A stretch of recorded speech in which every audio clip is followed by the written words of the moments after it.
കൊമ്പന്മാരുടെ കൊമ്പനായ തെച്ചിക്കോട്ട് രാമചന്ദ്രന്റെ ആ വരവുണ്ടല്ലോ, തൃശ്ശൂർ ഗഡിയോളൊക്കെ അതങ്ങനെ ആസ്വദിച്ച് നിൽപ്പാണ്.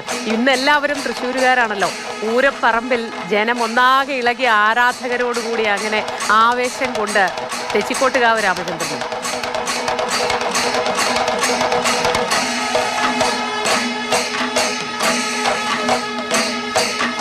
നമ്മുടെ ശ്രീധരൻ ചേരുന്നുണ്ട് പൂരപ്പറമ്പിൽ നിന്നും. പൂരപ്രേമികളുടെ ആവേശമായ ലഹരിയായ ഇലഞ്ഞിത്തറ മേളം അല്പസമയത്തിനകം ആരംഭിക്കും അല്ലേ ശ്രീധരൻ?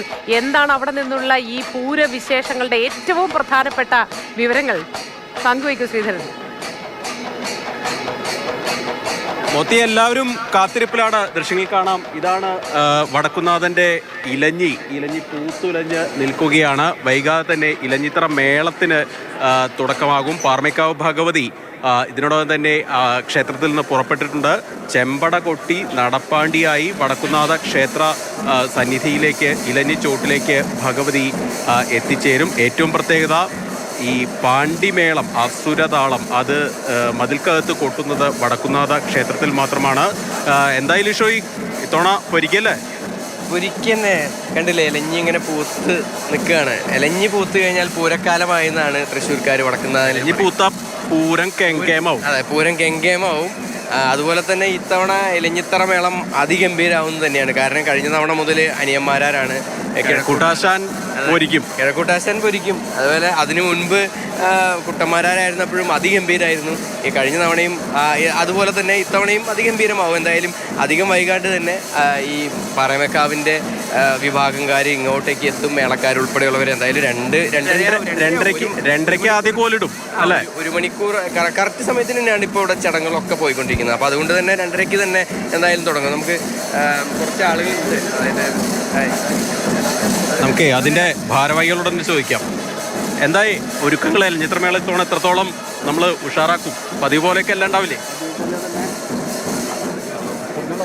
അനിയന്മാരുടെ നേതൃത്വത്തിൽ ഇപ്രാവശ്യത്തെ ഇലഞ്ഞിത്തറ മേളം വളരെ ഗംഭീരവും. ഇപ്പോൾ ഏകദേശം 2 മണിയോടുകൂടി ഇവിടെ എത്തും. 4:30 തെക്കോട്ടിറക്കത്തിനുള്ള. എത്ര വാദ്യക്കാരുണ്ട് ആളുകൾക്ക്? ഇപ്പോൾ തൃശ്ശൂർക്കാർക്ക് അതിനെക്കുറിച്ച് നല്ല ധാരണയുണ്ട്, പുറമേയുള്ളവർക്ക് അറിയില്ല. എത്ര വാദ്യക്കാരുണ്ട്? അവരൊക്കെ എങ്ങനെ ഇവിടെ ഒതുങ്ങി നിൽക്കും? ഏകദേശം 10-250 പേരുണ്ടാവും. സ്ഥിരമായിട്ട് ഇവിടെ ഇതാണ് ഇലഞ്ഞിത്തറയിൽ സ്ഥിരമായിട്ട് നിൽക്കുന്നതാണ്. അത് പിന്നെ അവർ മേളക്കാർ മാത്രമേ ഇവിടെ ഉണ്ടാവുള്ളൂ, ബാക്കിയുള്ള ആരും ഇവിടെ ഉണ്ടാവില്ല. ഈ മേളാസ്വാദകരുടെ ഒരു വളരെ ആവേശമുണ്ടാക്കുന്ന ഒരു മേളമാണ്. അതായത് ഒരു കാത്തിരുന്ന് കാണുന്നതാണ്. ഇപ്പോൾ നമുക്കറിയാം 1 മണി ആയിട്ടുള്ളൂ. അപ്പം 12 മണി മുതൽ ആളുകൾ ഇവിടെ സീറ്റ് പിടിച്ചു തുടങ്ങിയിട്ടുണ്ടായിരുന്നു. അപ്പോൾ അത്രത്തോളം ആവേശമുണ്ട്. അപ്പോൾ ആ ഒരു ആവേശം ഇങ്ങനെ ഞാൻ പറയണത്, ഇവിടെ വരുന്ന ലക്ഷക്കണക്കിന് ആളുകൾക്ക് ഇവിടെ വന്ന് കാണാൻ പറ്റില്ല. വളരെ 10%, 5% ആളുകൾക്ക് ഇത് കാണാൻ പറ്റുന്നുള്ളൂ, ആസ്വദിക്കാൻ പറ്റുന്നുള്ളൂ. ബാക്കിയെല്ലാം ഇപ്പോൾ മാധ്യമത്തിൽ കൂടെ TV കൂടെയൊക്കെയാണ് ആസ്വദിക്കുന്നത്. അത് ഞാൻ തന്നെ കഴിഞ്ഞതിന് മുമ്പത്തെ വർഷമൊക്കെ, അതായത് കോവിഡിന് മുമ്പത്തെ ഇലഞ്ഞിത്തറ മേളത്തിന് പുറത്തു നിന്ന്, അതായത് 1 മണിക്കൂർ നേരത്തെ വന്നിട്ട് അകത്ത് കയറാൻ പറ്റിയില്ല. അത്രത്തോളം മേളം. അതെ, ഇപ്രാവശ്യം പോലീസ് ഭയങ്കര സെക്യൂരിറ്റി ഒക്കെ നന്നായിട്ട് നോക്കുന്നുണ്ട്. അത് സെലക്ട് ചെയ്തുള്ള ആളുകൾ മാത്രമേ ഇങ്ങോട്ട് കടത്തി വിടുന്നുള്ളൂ. അപ്പോൾ എന്താ പറയുക, മേളം ഗംഭീരമാവും. ഇലഞ്ഞിത്തറ മേളം അങ്ങനെ പൂത്ത് നിൽക്കുകയാണ്. മേളം പൂത്തുലയട്ടെ. അപ്പം എന്തായാലും ഈ പറഞ്ഞതുപോലെ തന്നെയാണ്, അതിഗംഭീരമായ തവണത്തെ ഇലഞ്ഞിത്തറ മേളം ഉണ്ടാകുമെന്ന് തന്നെയാണ് പ്രതീക്ഷിക്കുന്നത്. നേരത്തെ പറഞ്ഞതുപോലെ തന്നെ ഒരുപാട് സമയം കാത്തുനിന്ന് കാണുന്ന ഒരു മേളമാണ് ഇലഞ്ഞിത്തറ മേളം എന്ന് പറയുന്നത്. അപ്പോൾ ആ മേളം നമുക്ക് നേരത്തെ തന്നെ ഞാൻ പറഞ്ഞ പോലെ തന്നെ 12 മണി മുതലൊക്കെ ഇവിടെ ആളുകൾ എത്തി നിൽക്കുകയാണ്. അപ്പോൾ അവിടെ അതിനകത്ത് ആളുകളെല്ലാം തന്നെ അക്ഷമരായിട്ട് കാത്തു നിൽക്കുന്നൊരവസ്ഥയുണ്ട്. കുറേ ആളുകൾ തറയിലിരിക്കുന്നുണ്ട്, കുറേ ആളുകൾ നിൽക്കുന്നുണ്ട്. വിശറി ഇതൊക്കെയായിട്ട് ആളുകൾ അങ്ങോട്ട് അക്ഷമരായിട്ട് കാത്തിരിക്കുകയാണ്. നമുക്ക് അവരുടെ ഒരു പ്രതികരണം കൂടി ലക്ഷ്യം തേടിക്കോളൂ. ഒന്ന് നോക്കാം നമുക്ക്. അവർ ചേട്ടാ, മേളം കേൾക്കാനായിട്ട് എത്ര സമയമായിരിക്കുന്നു? രാവിലെ 9:30-10 മണി ഇരിക്കുന്നതാ. ആണോ?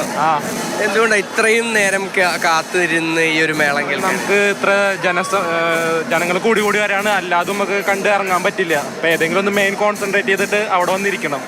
അപ്പൊ ഇപ്പൊ ഇലഞ്ഞിത്തറ മേളം കണ്ടിട്ട് കുറെ നാളെ എപ്പം ഇലഞ്ഞിത്തറ മേളം കാണാന്ന് വെച്ചാൽ നേരത്തെ വന്നിരുന്നു ഇവിടെ.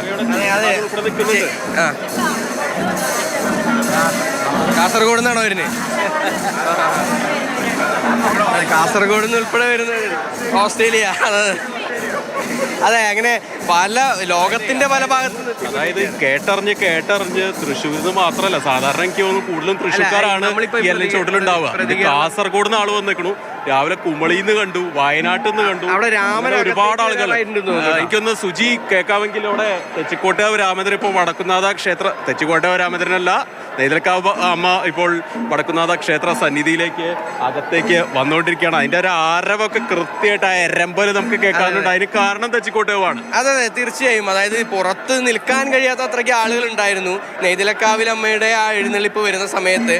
അതുപോലെ തന്നെയാണ് അകത്തേക്ക് വരുന്ന ഈ ഒരു സമയത്തും ഒരുപാട് ആളുകൾ ആ സൈഡിലൊക്കെ നിൽക്കുന്നുണ്ട്. ഇവിടെ ഇപ്പോൾ പോലീസിന്റെ കുറച്ച് നിയന്ത്രണങ്ങൾ ഉള്ളത് കാരണമാണ് നമുക്ക് ഈ മുമ്പിൽ ഇത്രയധികം ആളുകൾ നിൽക്കാതിരിക്കുന്നത്. അതായത് ആനകൾക്ക് നിൽക്കാനായി എല്ലാം തന്നെ ബാരിക്കേഡുകളെല്ലാം വെച്ച് ആളുകളെ തടഞ്ഞിരിക്കുകയാണ്. അല്ലായിരുന്നെങ്കിൽ ഇവിടെ ശരിക്കും കഴിഞ്ഞ വർഷം ഇങ്ങനെ ബാരിക്കേഡ് ഉണ്ടാകുന്നില്ല. അതെ, ആനകൾക്ക് നിൽക്കാനുള്ള ബാരിക്കേഡ് മാത്രമാണ്, വേറെ നിയന്ത്രണങ്ങളൊന്നും കഴിഞ്ഞ തവണ ഉണ്ടായിരുന്നില്ല. പക്ഷേ ആ സമയത്ത് ഇവിടെ അകത്തേക്ക് കടക്കാൻ പറ്റാത്ത ഒരവസ്ഥ. അതിന്റെ ഒരു രസം എന്താണ്, ഇത്ര നേരം രാമനെ കണ്ടുകൊണ്ടാണ് ഈ ആളുകളൊക്കെ പുറത്തു നിന്നത്. ഇപ്പോ എലഞ്ഞിച്ചോട്ടിലേക്ക് വടക്കുന്നാഥ ക്ഷേത്രത്തിലേക്ക് നെയ്തലക്കാവിലമ്പ വരികയാണ്, രാമന്റെ ശിരസിലേറി. ഇപ്പോഴും ആളുകളുടെ ഒരു ആവേശം കിട്ടില്ല. അതിന് മുൻപിൽ എത്ര ആളുകളുടെ നോക്കൂ, നമുക്ക് എണ്ണാൻ പറ്റില്ല. അതായത് കഴിഞ്ഞ കുറച്ച് സമയമായിട്ട്, അതായത് 1.5 മണിക്കൂറായിട്ട് പല എഴുന്നള്ളിപ്പുകളും അകത്തേക്ക് വന്നു. അപ്പോഴൊക്കെ നമ്മൾ കണ്ടതാണ് എത്രത്തോളം ആവേശം ഉണ്ടായിരുന്നു എന്നുള്ളത്. പക്ഷേ ഇത് ഒരു മാറ്റം നമുക്ക് കറക്റ്റായിട്ട്, അതായത് എപ്പോഴും പൂരം നമ്മൾ ആസ്വദിക്കുമ്പോൾ, പൂരപ്രേമികൾ പൂരപ്പറമ്പിൽ ഈ പഞ്ചവാദ്യമായാലും പിന്നെ നടക്കാൻ പോകുന്ന ഇലഞ്ഞിത്തറ മേളമായാലും ഇതൊക്കെ ആസ്വദിക്കുമ്പോൾ അവരുടെ ഒരു പ്രത്യേക ശരീരഭാഷയുണ്ട്. ഒരു കൈ അങ്ങനെ ഉയർത്തിപ്പിടിച്ച് ആസ്വദിക്കുന്നത് അതെനിക്ക് തോന്നുന്നു പൂരപ്പറമ്പിൽ മാത്രം കാണാൻ കഴിയുന്ന ഒന്നാണ്. അത് തൃശ്ശൂരുകാരുടെ സ്വന്തം എന്ന് വേണമെങ്കിലും പറയാം, അല്ലേ?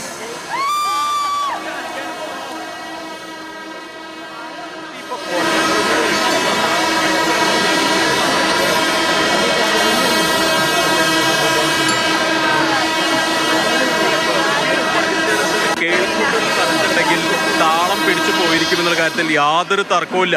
ഇന്ന് രാവിലെ തന്നെ നമ്മളീ മനസ്സിൽ പൂരം എപ്പോഴും പെയ്തിറങ്ങുന്ന ആളുകളാണ് ആയതുകൊണ്ട് തന്നെ ജാനു ലിഷോയ്ക്ക് രാവിലെ റിപ്പോർട്ട് ചെയ്യുമ്പോൾ പോലും നമ്മുടെ കയ്യ് താളം പിടിക്കുന്നു, കാല് താളം പിടിക്കുന്നു. അങ്ങനെ ഒരു വല്ലാത്തൊരു വൈബ് എന്ന് പുത്തൻ ഭാഷയിൽ പറയും. ഇപ്പം നമുക്ക് ദൃശ്യങ്ങളിൽ കാണാം എന്ന് കരുതുന്നു.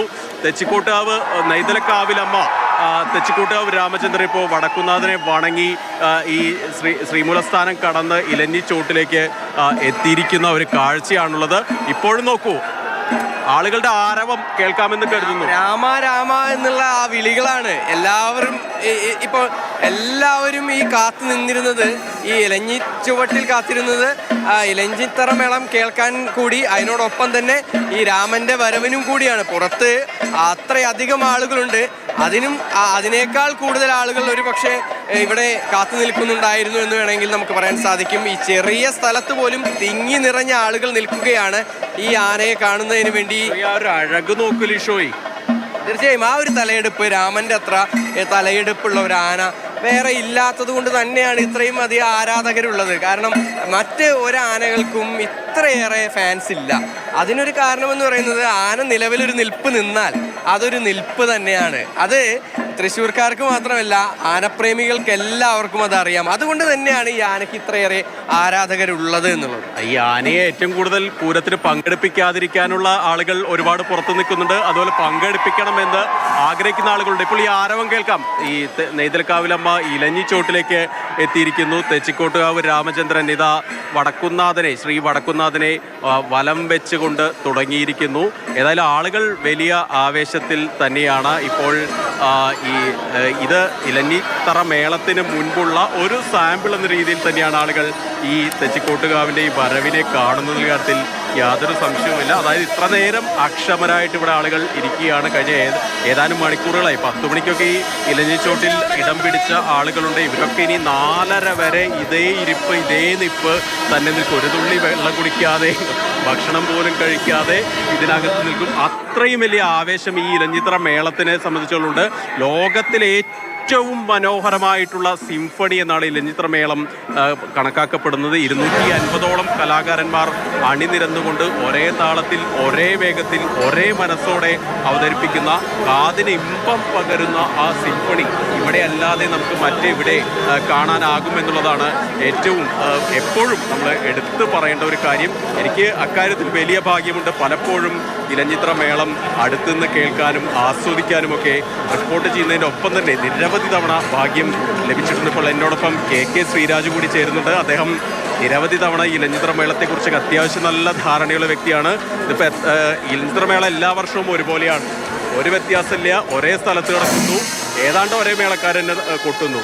എന്നിട്ടും ഇത്രയും ആവേശം ഇതിനെന്താണ്? എന്താണ് അതിന് കാരണം? ഒരുപക്ഷെ ഒരു സ്ഥലത്തിൻ്റെ പ്രത്യേകത തന്നെയോ, വടക്കുന്നാഥൻ്റെ ഉള്ളിലാണ്. അതുപോലെ തന്നെ ആൾക്കാരുടെ ഒരു ആവേശം, കൂടി നിൽക്കുന്ന ആൾക്കാരുടെ ഒരു ആവേശം. മേളം പല സ്ഥലത്തും നടക്കുന്നുണ്ടെങ്കിലും അത് ഇലഞ്ഞിത്തറയിലാവുമ്പോൾ അതിന് ശോഭ കൂടുന്നു. വലിയ ആരവമാണ്. ഒരു മേള ലോകത്തെ തന്നെ ഒരു രാജാവാണ് ഇലഞ്ഞിത്തറ മേളം. കൂഴിയിട്ടാൽ കാണാത്തത്ര ആളുകൾ ഇവിടെ ഇപ്പൊ തന്നെ ഉണ്ട്. ഏതാണ്ട് ഇട്ടാവട്ടത്തിൽ അല്ലെ, ഈ കൂത്തമ്പലത്തിന് തൊട്ടുപുറത്ത്. അതെ, ഒരുപാട് ആൾക്കാർ കാണാൻ പറ്റാതെ ഇരിക്കുന്നവരുമുണ്ട്. മൂന്നിരട്ടി ആളുകൾ പുറത്ത് കാണാൻ പറ്റാതിരിക്കുന്ന ആൾക്കാരുണ്ട്. അത് എല്ലാവർക്കും എത്താൻ പറ്റുന്നില്ല എന്നുള്ളതാണ് ഇതിൻ്റെ ഒരു സങ്കടം. ഈ ഇലഞ്ഞൊക്കെ പൂത്ത് നിൽക്കുന്നുണ്ട്. സാധാരണ നമ്മൾ തൃശ്ശൂർക്കാർ പറയും ഇലഞ്ഞി പൂത്താ കേമാണ് അല്ലേ? അതെ, പൂരം ഉഷാറാവുന്നതാണ്. ഇലഞ്ഞി പൂത്താൽ പൂരം ഉഷാറാവുന്നതാണ്. ഈ ഇലഞ്ഞി എത്ര 29 വർഷമായിട്ടായി ഇപ്പം. പക്ഷേ വളരെ കുറച്ച് 3-4 തവണയെ പൂര സമയത്ത് പൂത്തിട്ടുള്ളൂ. ഇപ്പം ഇത്തവണ നിറച്ച് പൂവാണ്. അതിൻ്റെ ചെറിയൊരു മണമുണ്ട്.